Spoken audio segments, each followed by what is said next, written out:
Hello বন্ধুরা, আজকে আবার একটি নতুন ভিডিও নিয়ে এসেছি। তো শর্ট সিঙ্গেল ব্লগের পক্ষ থেকে যে ভিডিওটি নিয়ে এসেছি, আজকে 2026 সালের শিবরাত্রির দিন আজ। তো এই শিবরাত্রিতে আমাদের এই ঘোষপাড়ায় কীর্তন হচ্ছে।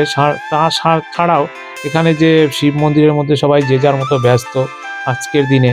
তো কিছু কিছু মানুষ আছে ক্যামেরার সামনে তারা আসতে চায় না, বলছে না আমার মুখের ছবি তুমি তুলবে না। তো যাই হোক, যে মুখ মানুষের কাছে দেখানো যায় না, লোক সমাজের কাছে সে যে মুখ তুলে ধরতে পারে না, তো মানুষকে যখন যে মুখ দেখানো যাবে না তেমন কাজ করারই বা কী প্রয়োজন আছে? আর তাছাড়াও তারা আসে কেন ১০ জনের সামনে? এটাও কিন্তু একটা প্রশ্ন। তো জানি না, অনেক সময় অনেকের মুখের ভাষার জন্য অনেক উত্তর দেওয়া যায় না। তো যাই হোক, হয়তো তাদের এই কারণে হয়তো সমাজের মুখে তারা মুখ দেখাতে পারে না। তো যাই হোক, ভুল ত্রুটি তো সবারই হয় কম বেশি। তো যাই হোক, আজকের দিনে বেশি তর্ক করলাম না।